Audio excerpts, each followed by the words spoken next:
Hello everyone, कैसे हो आप सब? गुड। देखो, कल हमने जो चैप्टर पढ़ा था, क्या था उसका नाम? जूझ। और उसके राइटर का नाम क्या था? आनंद यादव, शायद, है ना? यही था। ठीक है, तो जूझ में हमने क्या पढ़ा कल? याद होगा आपको, एक किशोर की कहानी पढ़ रहे थे।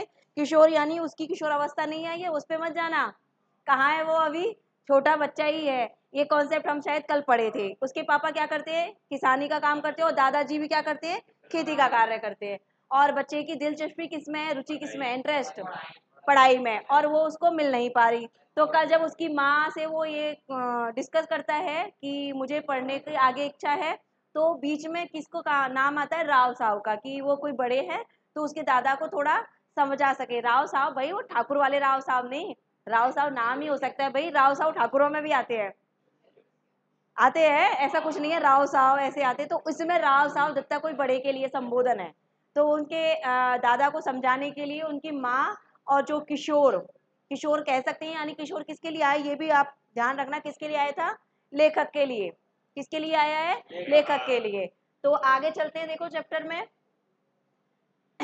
देसाई ने मठा खेत को छोड़ देने के बाद दादा का ध्यान किसी काम की तरफ नहीं रहा।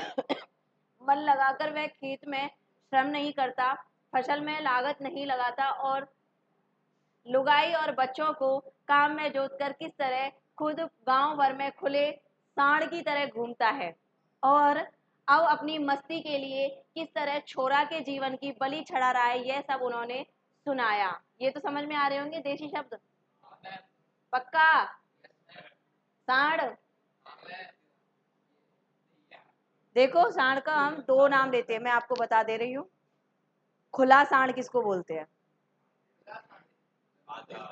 आजाद। और हम इंसानों को भी बोल देते हैं ये तो खुला सांड है, जो किसी की नहीं सुनता। आप सांड पे मत जाओ। सांड इसलिए भी बोला जाता है कि वो किसी की नहीं सुनता, उसको जो करना है वो करेगा, इसलिए बोलते ज्यादा खुले सांड की तरह मत बोल। आवारा, दूसरे किस्म में उसको क्या बोलेंगे हम? आवारा। ध्यान रखना है इन चीजों को, तो इन चीजों के लिए आता है। सांड एक जानवर है, वो तो हमें भी पता है। क्या बोल सकते हैं आप? बताओ मुझे, बोलो बोलो, कोई दिक्कत नहीं है। ये कुछ ज्यादा अजीब हो जाएगा बेटा, यही सही है, यहाँ पे जो है वो सही है। देखो, दादा ने हर एक तर्क तर्क का दत्ता जी राव ने काट दिया। ओके, क्योंकि जो भी तर्क दिए उन्होंने, जो भी बातें की, उनको काटा। और मुझसे कहा, सवेरे से तू पाठशाला जाता रहे। अब ये तर्क किसने दिए, याद है आपको? दत्ता साहब ने दिए दादा को, क्योंकि दादा ही, हाँ, ठीक है, उन्होंने दिए हैं ये, क्योंकि वो जब भी इनके बारे में बोलना चाह रहे हैं ना, तो उन्होंने उनकी बात को काटा आगे समझाने के प्रोसेस से। तो अब वो क्या कह रहा है उस लड़के से, जिसका पढ़ने का मन है, कि सवेरे से तू पाठशाला जाना, कुछ भी हो पूरी फीस भर दे उस मास्टर की, और मन लगाकर पढ़ाई कर, और किसी भी तरह साल नहीं मारा जाए। ये देसी अपने नॉर्मल शब्दों में भाषा की गई है। ठीक है, इसका ध्यान रख। यदि इसमें तुमने पढ़ने नहीं भेजा तो सीधा चला आ इधर। क्या कह रहा है? उसके दादा को भी संबोधन कर रहा है कि अगर ये नहीं भेजता तो सीधा चला आना, सुबह शाम जो हो सके वह काम कर यहाँ, और पाठशाला जाते रहना। देखो, वो एक घर पे काम करने के लिए भी बोल रहा है कि घर पे काम करना और अपने विद्यालय भी जाना, जाते रहना। मैं पढ़ूंगा तुझे, मैं पढ़ाऊंगा तुझे, सॉरी। इसके पास जरा ज्यादा बच्चे हो गए, इसीलिए तुम्हारे साथ कुत्तों की तरह बर्ताव कर रहा है। ठीक है, देखो, ये हम देश नॉर्मल भी बोल देते हैं कि जैसे हमारी वैल्यू नहीं होती है ना, घर पे नहीं होती है ना, तो ज्यादातर कहते हैं मेरी जिंदगी तो कुत्तों जैसी कर रखी है। कुत्ता किसका है यहाँ पे? प्रतीक। आवारा का। कुत्ता किसके लिए आया है? आवारा के लिए। तो जब हम कुछ लायक नहीं बनते तो जिंदगी को किस तरह से देखा जाता है? या, ठीक है, जान रहे हैं कैसे कर रखा है? कुत्तों की तरह। ठीक है, बर्ताव, यानी ना घर का ना घाट का, इधर उधर भटकना, ये वाला। मैंने मना कब किया है जी? इसको जरा गलत सलत आदत पड़ गई थी, इसलिए पाठशाले से निकाल कर जरा नजरों के सामने रख लिया है। ठीक है, कैसी आदत है? अब पूछ रहा है कैसी आदत है, चाहे जैसी, यहाँ वहां कुछ भी करता है। कभी कंडे बेचता है, कंडे मतलब गोबर के उपले, गोबर के उपले, ठीक है। कभी चारा बेचता है, घास जो खेतों से काट के लाता था वो बेचता है। सिनेमा देखता है, ये तो याद ही होगा आपको, फेवरेट चीज सबको याद रहती है, ये तो कोई नहीं छोड़ता। अरुण, छोड़ते हो मूवी देखना? नहीं देखना, देखते हो? अरे देखा करो कभी कभी, देखा करो कभी कभी, देखा करो, कोई दिक्कत नहीं। हाँ, आगे देखो, कभी खेलने जाता, खेती और घर के काम में उसका बिल्कुल ध्यान नहीं है। दादा ने मेरे ऊपर अचानक हल्ला बोल दिया। क्यों रे छोकरे? ओके, छोकरे लड़का, ठीक है। आगे देखिए, हल्ला बोल दिया दादा ने क्योंकि कमी निकाल दी। देखो बड़ों की क्या आदत होती है, कुछ बड़ों की, ज्यादा नहीं, सबकी नहीं होती भाई, कुछ की क्या होती है कि अगर उनकी बात नहीं मानी गई तो वो चाहे जो आएगा बोलेंगे, क्योंकि उनकी बातें नहीं रखी गई। अब बच्चे को क्या कर दिया, गलती है, कोई गलत आदत है, कंडे बेच रहा है तो कुछ पैसे आ रहे हैं, चारा काट रहा है तो कोई गलत आदत है, सिनेमा चलो उसने जोड़ा होगा। ऐसा नहीं लग सकता कि जो 7th क्लास में नहीं पहुंच पा रहा बच्चा, वो कितना छोटा होगा, कितना छोटा बच्चा है जो 5वीं में अभी नहीं पढ़ पाया है, 7th में तो उसको जाने की कामना है, तो सोचो वो कितना छोटा है। ये भी बात ही झूठी है। देखो, कभी एक बार मेले में पटा पर पैसे लगा दिए थे, पटा पर, हाँ, दादा तो यस, वो पहुंच तो ये गए, पहुंच गए, यही था उसका मतलब। ओके, ओके, वही वही। दादा तो कभी भी सिनेमा के लिए पैसे नहीं देते हैं। वो बच्चा बोल रहा है, इसलिए खेत पर गोबर बीन कर, क्या कार्य करता है, गोबर बीन कर माँ से कंडे थपवाते थे और उन्हें बेचकर ही कपड़े भी बनवाए थे। उसी समय एक बार सिनेमा भी गया था, मैंने भी झूठ सच मिलाकर ठोक दिया। भाई बालक भी अव्वल नंबर का इंटेलिजेंट है। देखो, एक चीज होती है, जब हमको कोई परास्त कर रहा हो और आप सही हो उस जगह, तो हार नहीं मानना चाहिए। साम दाम दंड भेद, चारों नीति अपनानी चाहिए, लेकिन अपने आप को नीचे नहीं लाना चाहिए। कारण, आप गलत हो ही नहीं, जब तक आपको सिद्ध ना कर दे आप मानो ही मत। सीधी सी बात है, जब तक आपको कोई सिद्ध ना करे आप मान सकते हो? मैं खुद नहीं मानती उस चीज के लिए। तो जब तक आप गलत नहीं हो तो नहीं झुकना। तो यहाँ पे वो गलत थोड़ी ना है, कोई गलत कार्य थोड़ी ना किया है उसने, इसलिए उसने ये बातें बोली हैं, ठीक है। आगे देखते हैं। अब ये सब बंद कर और सिर्फ पढ़ाई में मन लगा। ना पास नहीं हुआ कभी, सॉरी, ना पास हुआ है कभी, नहीं जी, पाठशाला जाना ही बंद करा दिया, इसलिए परीक्षा भी नहीं बैठता हूँ। अच्छा अच्छा, अब तू घर जा और सवेरे पाठशाला जाने लग।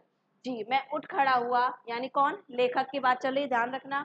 बाहर निकलते निकलते मैंने सुना, अरे बच्चे की जात है, एक आध वक्त सिनेमा चला गया तो क्या हुआ। बच्चे की जात यानी बच्चा है, स्वभाव से छोटा है, इतनी समझ होती है उसके अंदर, एक आध बार देख खेलने में भी लग गया तो क्या हुआ। इस बात पर उसका पढ़ना लिखना बंद कर देना क्या सही है, क्वेश्चन कर रहा है यहाँ पे, क्या सही थोड़ी ना है ये।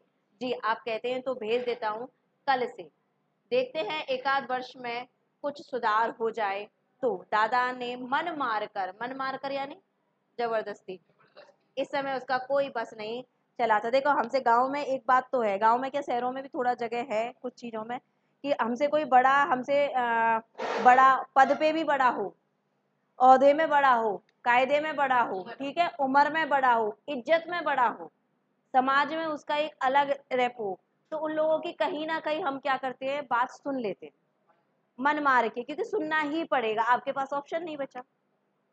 कारण क्या है, आपके पास ऑप्शन नहीं बचा। जैसे पुराने वक्त पे क्या करते थे, खेती करते थे, तो खेत मेरा, काम भी मेरा, लेकिन दाम किसी और का। क्यों? कि हमसे बड़ा जमींदार जो था वो हमें खरीद चुका है, किसको, खेत को। खेत मेरी, मेहनत मेरी, अनाज मेरा, लेकिन फैसला कौन करेगा, वो। ये होता था ना, तो यही कॉन्सेप्ट है। तो भी किसान को मन मार के कार्य करना पड़ता था, जबकि सब कुछ उसका है लेकिन उस पर हक नहीं रहा उसका। तो वो चीजें हुई, तो बड़े की कहीं ना कहीं बात माननी पड़ेगी। यहाँ पे वो मन मार के है, अगर चाहता बस चलता तो क्यों पढ़ाएगा, वो नहीं पढ़ाएगा, अपनी तरह आवारा ही बनाएगा ना उसको। लेकिन बट वो जबरदस्ती हो रहा है यहाँ पे। लेकिन इज्जत की बात आ गई, चलो थोड़ा रख लेते हैं, मान सम्मान की बात है इसलिए। खाना खाते खाते दादा ने मुझसे वचन ले लिया, पाठशाला 11 बजे होती है, ठीक है। दिन निकलते ही खेत पर, देखो ये जो शब्द आते हैं ना, ये 11, 12, 13, ठीक है, हिंदी के तद्भव शब्द है, याद रखना। हिंदी में 4 शब्द होते हैं, तत्सम, तद्भव, देशज, विदेशज। तत्सम शब्द वो होते हैं जो हूबहू संस्कृत और शुद्ध हिंदी में होते हैं। तद्भव वो होते हैं जो हम अपनी भाषा में यूज करते हैं लेकिन हिंदी के ही हैं। बट देशज कौन से होते हैं, जो हम गाँव में अपन देसी भाषा में खाना वाना खाया, पानी वानी पिया, चाय पानी पिया, ये क्या है हमारे मेल भाव के शब्द हो गए देशज शब्द। विदेशज शब्द जैसे जैसे नहीं नहीं, विदेश अंग्रेजी वर्ड आएगा, फारसी शब्द भी आएगा, सब शब्द आएंगे इसमें, अरबी भी आएगा, फारसी भी आएगा। जैसे ये बोलते हैं ना, जहाज बोला हमने, नहीं आएगा यहाँ से। चीकू कहाँ का शब्द है, यहाँ का नहीं है, अपने यहाँ का, बाहर का है। अरबी यहाँ का नहीं है, बाहर का है, लेकिन पढ़ते हम कहाँ हैं, यहीं पढ़ते हैं। तो वो शब्द मिले हुए जुड़े, विदेश से आए हुए शब्दों को, क्योंकि पहले अपनी कंट्री में ऐसे था कि सारा जब एक ही जगह थे, सब प्रांत अलग अलग बाद में बटे हैं। तो कुछ लोग यहाँ के रहे, कुछ लोग वहाँ के गए, तो वो सब अपने मिला हुआ है, तो अलग अलग जगह की चीजें होंगी। जैसे भाषा सबकी अलग अलग होती है, ऐसे शब्द भी होते हैं। तो हिंदी में 4 शब्द होते हैं, ध्यान रखना ये चीजें। देखो 11 बज गए, दिन निकलते ही खेत पर हाजिर होना चाहिए, 11 बजे तक पानी लगाना चाहिए खेतों में, खेत पर से सीधे पाठशाला पहुंचना, सवेरे आते समय ही पढ़ने का बस्ता बस्ता, ठीक है, बैग आपके घर ले जाना छुट्टी होते ही है। सोचो एक बात, घर से ले जाना, 11 बजे से पहले क्या क्या कार्य करने उस बच्चे को, ये देखो आप,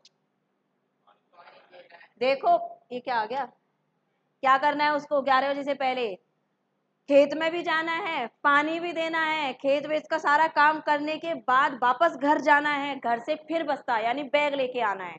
इतना कर पाओगे आप?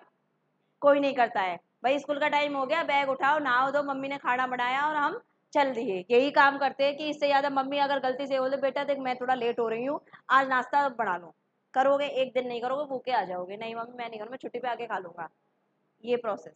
बट देखो ये संघर्ष होते हैं, जैसे भीमराव अंबेडकर की जिंदगी का पढ़ा ही होगा सबने, लगभग सबने ही पढ़ा था, उस वक्त का संघर्ष।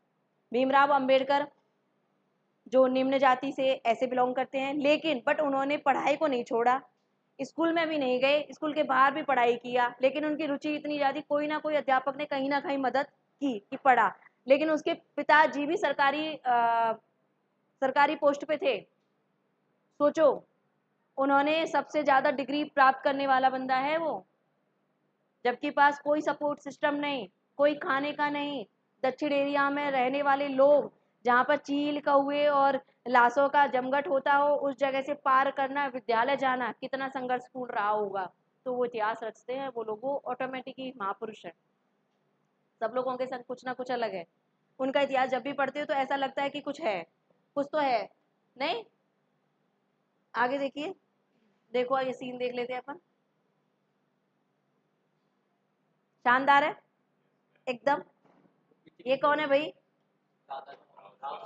हाँ पहचान तो गए आप, राव साहब को कैसे भूल सकते हो भाई, कौन है ये? यस, ठीक है, ये भाई हमारा लेखक है भाई, मासूम सा लेखक, यानी किशोर।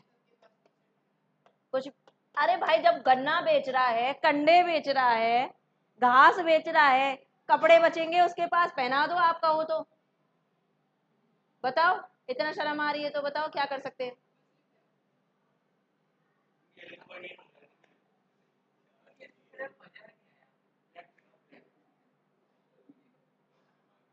अगले बच्चे, अब ये है इनके दादाजी। हाँ भाई दादा, हाँ, तो गांव में भैया सब एक ही उम्र के लगते हैं, इतना काम करते हैं, दादा को नहीं पहचान पाएगा और पापा को भी नहीं पहचानेगा, कौन ताऊ है, कौन चाचा है, कौन दादा, सब सेम लगते, कारण खेतों में काम करते हैं भाई, सब दिन धूप में रहते हैं वो, उनके बाल पक चुके होते हैं, मुंह पे इतनी झुर्रियां आ चुकी होती हैं, स्किन लटक चुकी होती है। हकीकत बता रही हूँ, एक शहर में रहने वाली लेडीज को देखो और एक गांव में जो पूरे दिन खेत में काम करती है, उसी उम्र की लेडीज को देखना। मैं भी ऐसी हूँ, मैं तो गाँव से ही हूँ भाई, है।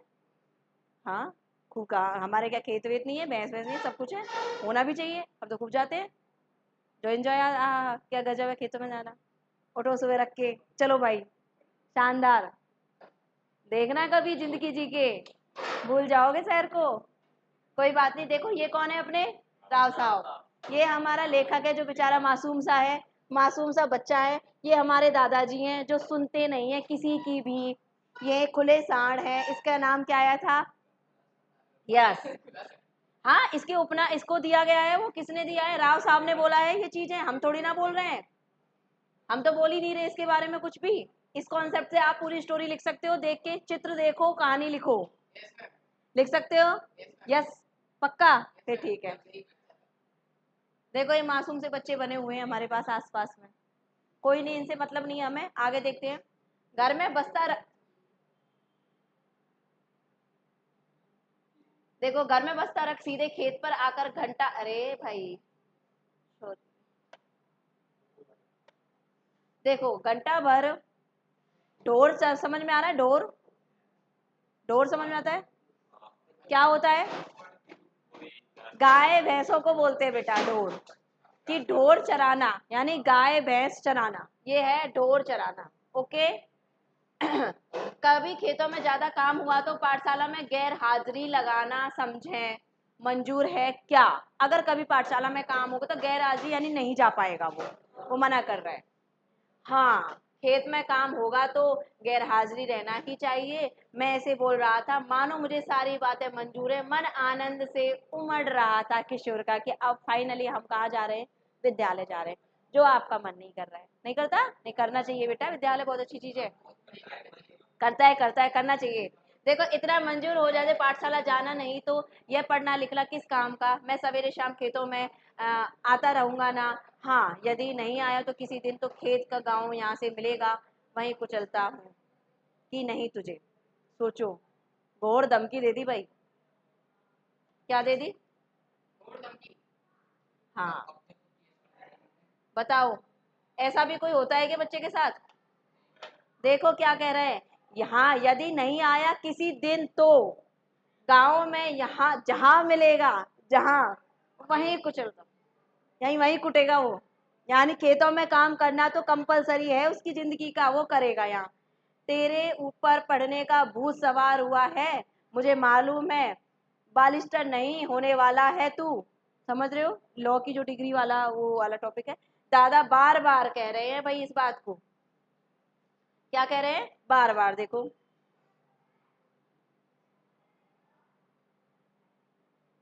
ठीक है। हाँ, यदि नहीं आया तो किसी दिन हो गया। भूत सवार होने वाला, दादा बार बार कुर कुर कुर कुर कर रहा था। मैं चुपचाप गर्दन नीचे करके खाने खाने नीचे करके खाने लगा था। यानी देखो बेचारा मासूम बच्चा, दिल का कितना कच्चा, क्या बोले, उसकी उसकी फीलिंग तो कोई समझ ही नहीं रहा है।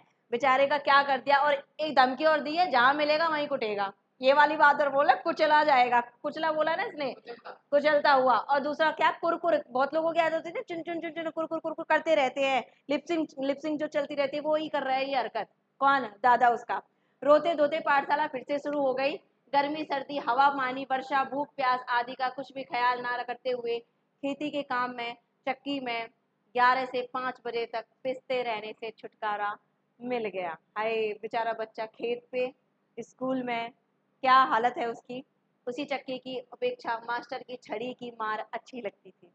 सोचो, वाकई में ये बात है। अगर सच में पढ़ाई छोड़ दी जाए उसके बाद जो काम करते हो वो नहीं हो पाएगा। इसको सीरियस लेना सीखो, ये रियलिटी है। एक दिन काम नहीं कर सकते, एक दिन कर होगा ही नहीं। तो वही चीज है देखो, उसमें मजे से सहन कर लेता था क्योंकि उसमें आनंद है।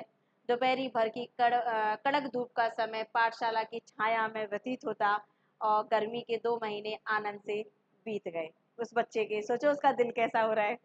फिर से 5वीं में जाकर बैठने लगा। कौन सी क्लास में? याद रखना, पहले 5वीं आ रही है अपनी, है ना? 5वीं क्लास है ना? फिर से नाम लिखवाने से की जरूरत नहीं पड़ी। 5वीं नापास की टिप्पणी नाम के आगे लिखी हुई थी। नापास समझ में आ ही रहा होगा आपको। ठीक है, फेल।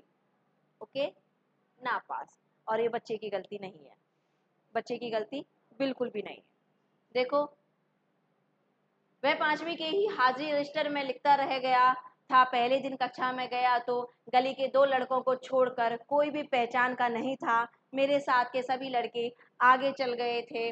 मेरी अपेक्षा कम उम्र के और भी जिन्हें कम अक्ल का समझना था, उन्हीं के साथ अब मुझे बैठना पड़ा। यह बात कक्षा में पहुंचने पर समझ में आई। मन खट्टा हो गया। मन खट्टा होने का मतलब मुहावरा है ये, अच्छा नहीं लगा उसको, अरुचि लगी उसको, है ना। मन खट्टा मुहावरा, याद रखना क्या है, मुहावरा। देखो अपने, मैंने शायद कल भी बताया था,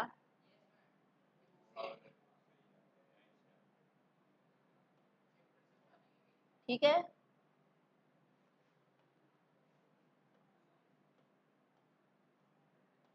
इसी में से आते मुहावरे। बाहरी अपर्चित जैसा एक बेंच के एक सिरे पर कोने में जा बैठा। मास्टर कौन है इसका पता नहीं था। पुरानी किताबों और पुरानी कॉपियों का उस कक्षा से कोई भी संबंध नहीं था। बच्चा काफी लंबे टाइम में आया है तो सब जा चुके हैं, आगे बड़ी क्लास में बढ़ चुके हैं मगर बच्चे के साथी भी नहीं है अब इसमें, ना। फिर भी फिर भी लट्ठे के बने थैले में उन्हें ले आया था। उस अड्डे पर कोई लड़का अपनी पोटली संभालते किसी इंतजार में जैसे बैठा होता है, उसी तरह मैं अपनी पढ़ाई की पुरानी धरोहर संभालते बैठा था। क्या है नाम? सोचो, नाम कितना शानदार है। क्या नाम है भाई? मेहमान। मेहमान क्या, ये नाम नहीं है भाई, क्वेश्चन कर रहा है टीचर। क्या नाम है? मेहमान। सोचो, ये कर रहा है ऐसा। जैसे हम कभी कभी कहते क्या नाम है भैया, पता भी है या गुमनाम हो कहीं, ऐसे ऐसे। नया दिखाई देता है, मास्टर बोल रहा है, या गलती से इस कक्षा में आ बैठे हो। कक्षा के सबसे ज्यादा शरारती चारण के लड़के के सामने आकर खिल्ली उड़ाने के स्वर में पूछा। नाम आया है यहाँ पे, अभी चल रहा है, पढ़ो आप कॉन्सेप्ट तो चलो। पूछा, मेरे ध्यान में आया कि मेरी पोशाक भी अजनबी जैसी है। बालूगढ़ी की लाल माटी के रंग में मटमैली हुई धोती और गमछा पहनकर मैं अकेला ही था। सोचो क्यों बैठा है वो ऐसा। पहले खेत में काम करने गया था भाई वो, ऑब्वियसली बात है, उसके कपड़े कैसे होंगे, धोती होगी, कुर्ता होगा, उस पर भी मिट्टी लगी होगी बहुत ज्यादा, क्योंकि वो खेत पे काम करने के बाद स्कूल आया है। देखे देखे तुम्हारा गमछा।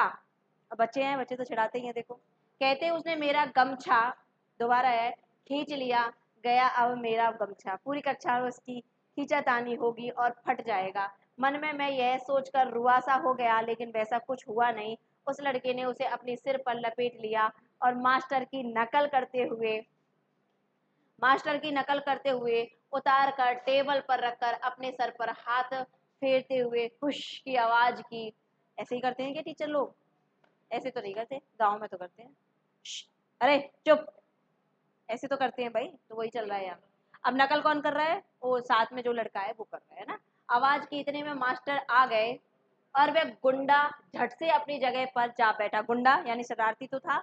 मेरा गमछा टेबल पर ही रख दिया, बेचारे का गमछा उतार दिया। पहले दिन ही उस घटना से मेरे दिल की धड़कन बढ़ा दी और छाती पे धक धक होने लगी। Run away. मास्टर कक्षा में आए।